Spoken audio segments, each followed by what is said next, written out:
Hello everyone and welcome back to another episode of Adoptions from the Heart TV. I'm your host, Amanda Aliberti. Today we are joined by Cienna and Cole, who placed their daughter for adoption at 6 months old. We're also joined by Danielle and Drew, who was the family that they chose. So welcome, guys. Hi. Thank you. Not every day that we get to have birth parents and adopted parents together, and we just first off want to say thank you for being willing to be on this platform and share your story. Obviously, our agency is an open adoption agency. We believe in connection. We believe in children having the ability to know their birth story and know their birth parents. And the people you see here today truly define what open adoption is. Cienna and Cole, as teenage birth parents navigating being parents to Autumn for the first 5.5 months of her life, what was it like when you decided to choose adoption and choose this family?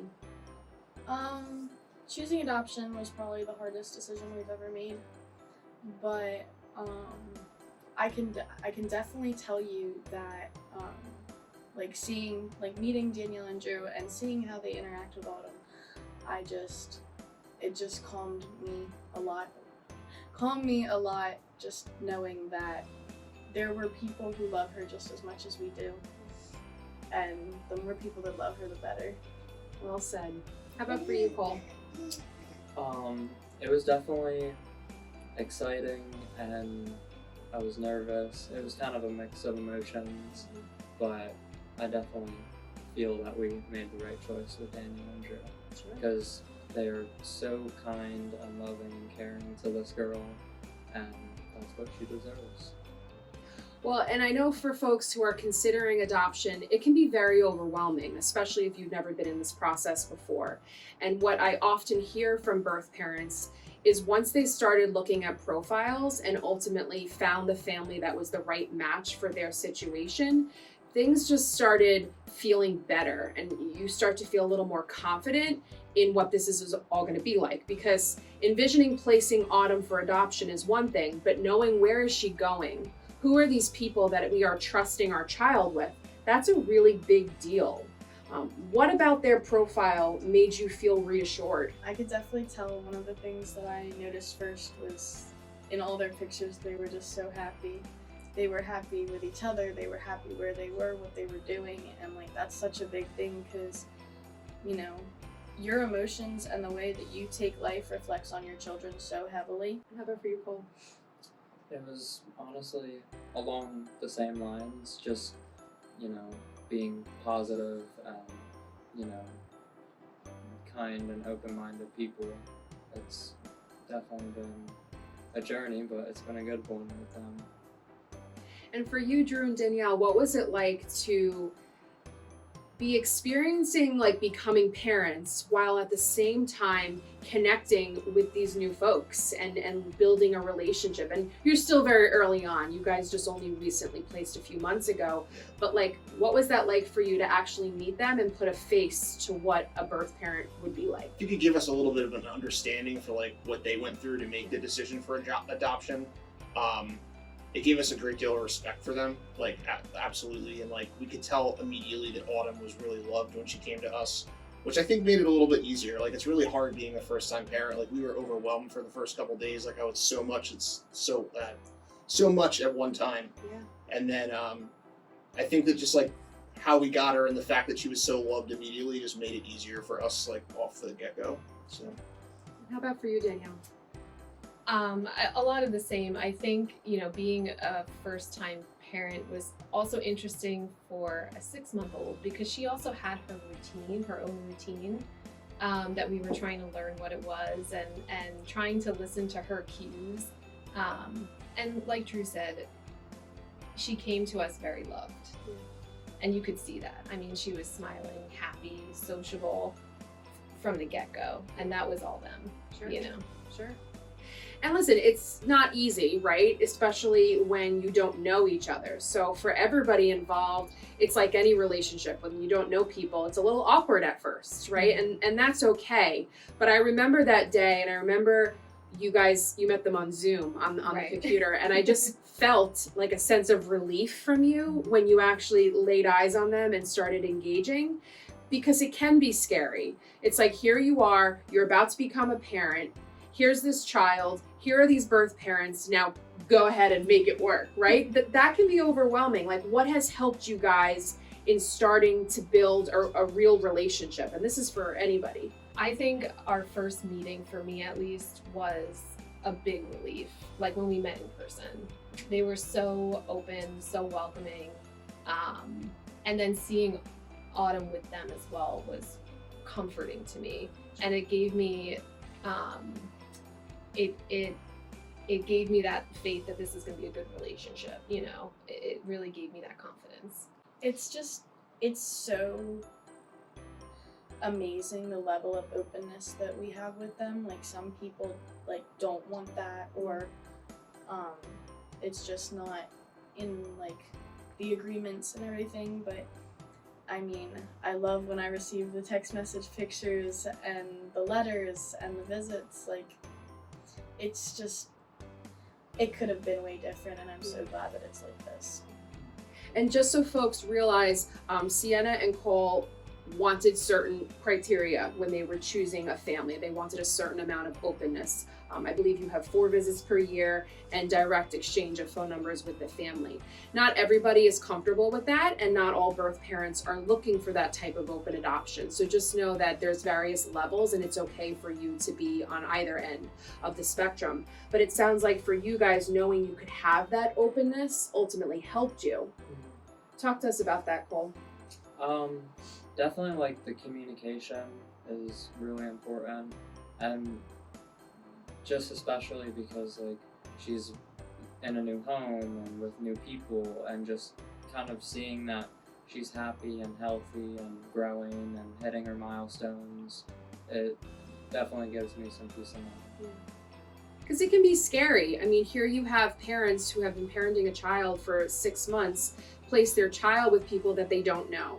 You know, and while you guys are great people, they don't really know you or didn't know you, and you're trusting the biggest thing in your life with these people. So to know you can still have that contact is really valuable. And I know even for you, Cienna, there were moments we were texting or whatnot, and as soon as you got the picture from them, like via text, I could feel your relief of like, oh, she's okay. Yeah. Right? Those first few days of just everybody feeling each other out, which is normal. She felt relief knowing Autumn is okay. She's being loved on. I see the pictures and I know that she's going to be okay.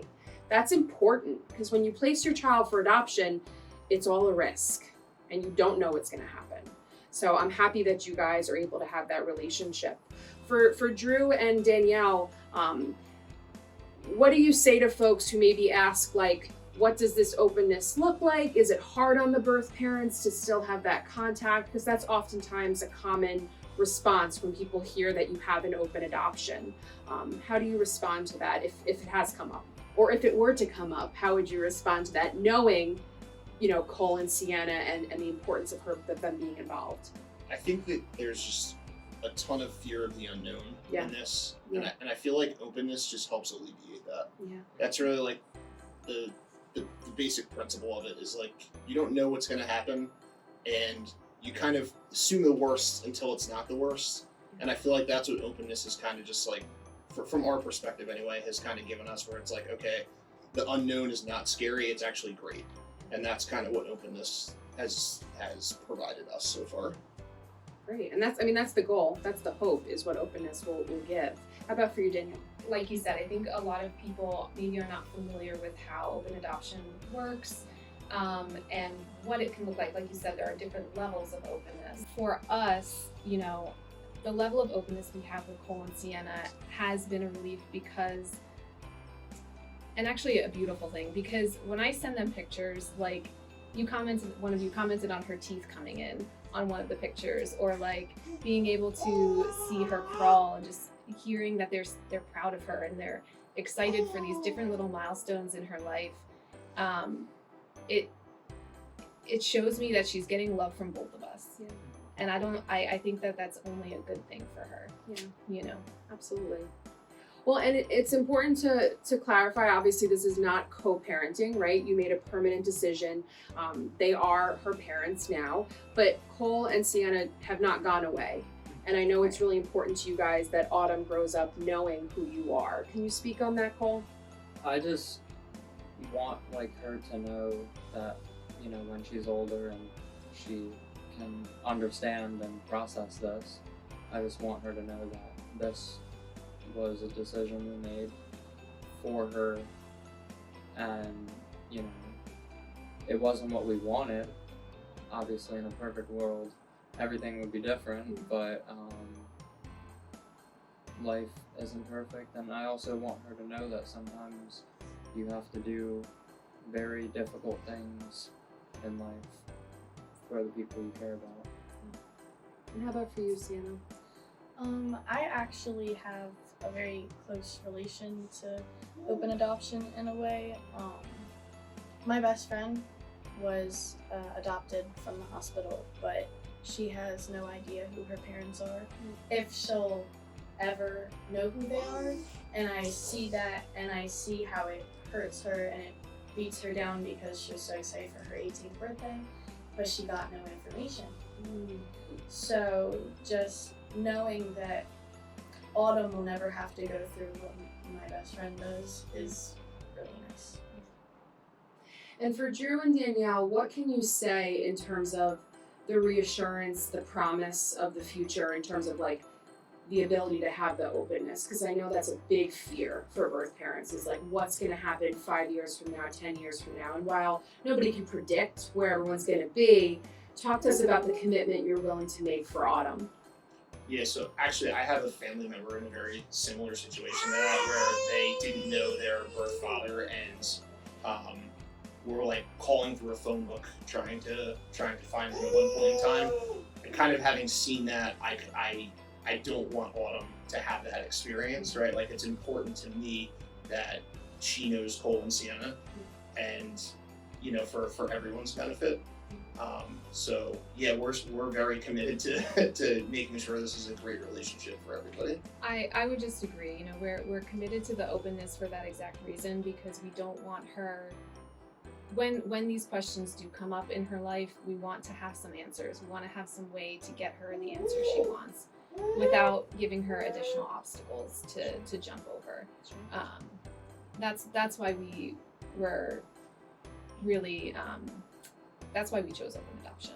Well, and I want everyone to remember that the agency is always here. And while the people you see here do have direct contact, if at any point they do need some help or some reassurance or just some support, they can always reach out back to their social worker, right? So I'm your social worker, you guys have your social worker, and you can always reach back out to the agency just to help navigate some of the communications and things that may come up in the future. Because listen, we're all human, life happens, you know, things are gonna go in different directions for all of you, but making sure that everyone's always doing what's in the best interest of the child is what's most important. So we are grateful and appreciative that you were all willing to join us today, getting to see you all together, and we just wish you lots of luck in the future with your open adoption. Thank you. Thank you.